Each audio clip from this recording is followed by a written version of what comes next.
श्रीमद् भगवत गीता कुरुक्षेत्र के युद्ध क्षेत्र में भगवान श्री कृष्ण और योद्धा अर्जुन के बीच 700 श्लोकों का संवाद है। युद्ध शुरू होने से ठीक पहले अर्जुन को यह महसूस होता है कि युद्ध में उसके कई परिजन और मित्र मारे जा सकते हैं और तर्क देता है कि यह कई दृष्टिकोण से बुरा है। अर्जुन की दुविधा उसकी धारणा से निकलती है कि मैं करता हूँ, अहम करता, जो कि अहंकार के रूप में भी जाना जाता है। यह अहंकार हमें बताता रहता है कि हम अलग हैं, लेकिन हकीकत कुछ और है। हालांकि गर्व को आमतौर पर अहंकार के अर्थ के रूप में माना जाता है, लेकिन गर्व को अहंकार की कई अभिव्यक्तियों में से एक के रूप में लिया जा सकता है। श्री कृष्ण और अर्जुन के बीच पूरी बातचीत इसी अहम भाव के बारे में है, चाहे वह प्रत्यक्ष या परोक्ष रूप से हो।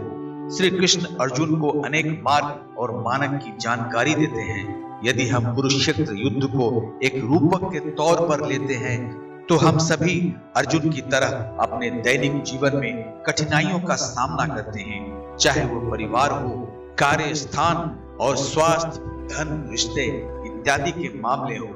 जब तक हम जीवित हैं, अहंकार को समझने तक ये दुविधाएं स्वाभाविक हैं।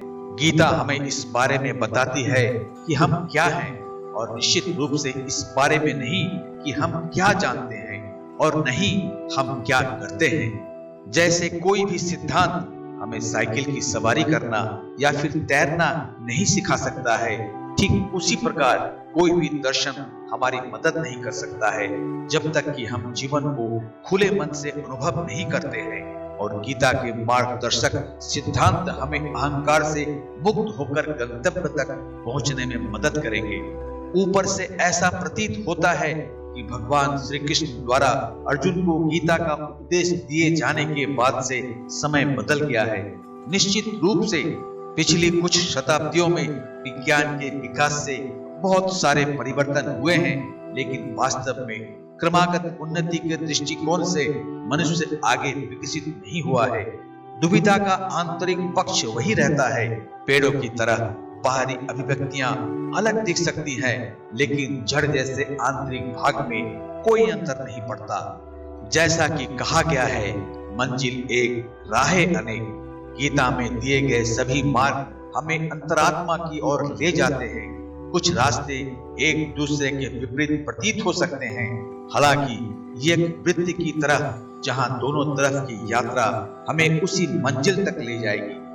श्रीमद् भगवत गीता में श्री कृष्ण कभी अर्जुन के स्तर पर आते हैं और कभी वे परमात्मा के रूप में प्रकट होते हैं। यह समझने में कठिनाइयां पैदा करता है, खासकर प्रारंभिक अवस्था में, क्योंकि ये दोनों स्तर अलग अलग प्रतीत होते हैं। पिछली शताब्दी की शुरुआत में वैज्ञानिकों को प्रकाश को समझने में इसी तरह की कठिनाइयों का सामना करना पड़ा। पहले यह सिद्ध हुआ कि प्रकाश एक तरंग है, और बाद में यह ज्ञात हुआ कि यह एक कण के तरह भी व्यवहार करता है। दोनों सिद्धांत एक दूसरे के विरोधी प्रतीत होते हैं, लेकिन प्रकाश, जिसे हम हर पल देखते हैं, प्रत्यक्ष अंतर विरोध का एक संयोजन है। जीवन भी ऐसा ही है। एक बार एक हाथी एक गांव में घुस आया और कुछ अंधे लोगों ने उसे पहचानने या समझने का प्रयास किया। उन्होंने हाथी के जिस अंग को छुआ, उसके आधार पर उन्होंने निष्कर्ष निकाला कि हाथी कैसा हो सकता है। सूंड को छूने वाले ने कहा कि हाथी एक लंबे खुरदुरे प्राणी की तरह है। दांत को छूने वाले ने कहा कि यह जानवर चट्टान की तरह सख्त है। जिसने पेट को छुआ, उसने कहा कि यह विशाल और कोमल है। आज दुनिया में हम जो भी मतभेद देखते हैं, उसका कारण एक वास्तविकता की अलग अलग धारणाएं हैं। वास्तव में हाथी इनमें से कोई भी नहीं है, और यह सब भी है। हमारी मनोस्थिति लोगों, चीजों और संबंधों के विषय में इन व्यक्तियों से भिन्न नहीं है, और यह आंशिक समझ हमें दुख की ओर ले जाती है। गीता अनिवार्य रूप से आंशिक समझ से पूर्ण समझ तक की यात्रा है। इस समझ के कुछ कदम भी जीवन में आनंद ला सकते हैं। गीता इस बारे में है कि हम क्या हैं। यह सत्य को जानने के अलावा सच्चा होने जैसा है, और ऐसा तब होता है जब हम वर्तमान क्षण में वास करते हैं।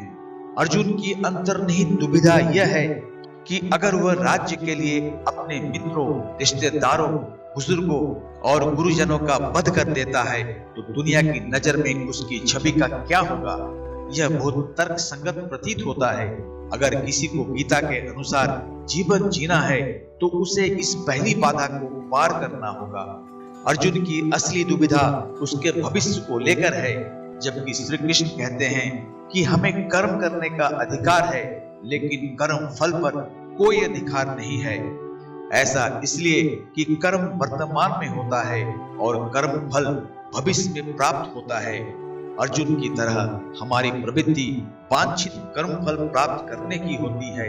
कभी कभी आधुनिक जीवन हमें यह आभास दिलाता है कि भविष्य के परिणामों को नियंत्रित किया जा सकता है, लेकिन वास्तव में भविष्य इतनी सारी संभावनाओं का मेल है जिस पर हमारा कोई नियंत्रण नहीं है।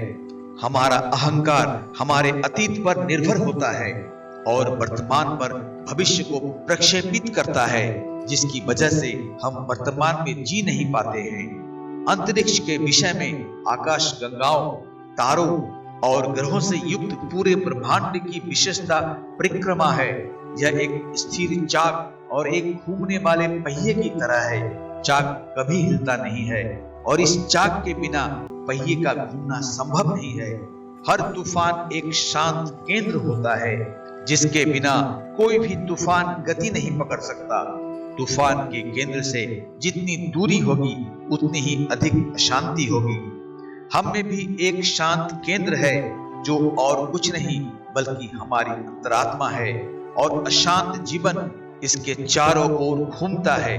अर्जुन की अशांति उसकी छवि को लेकर है।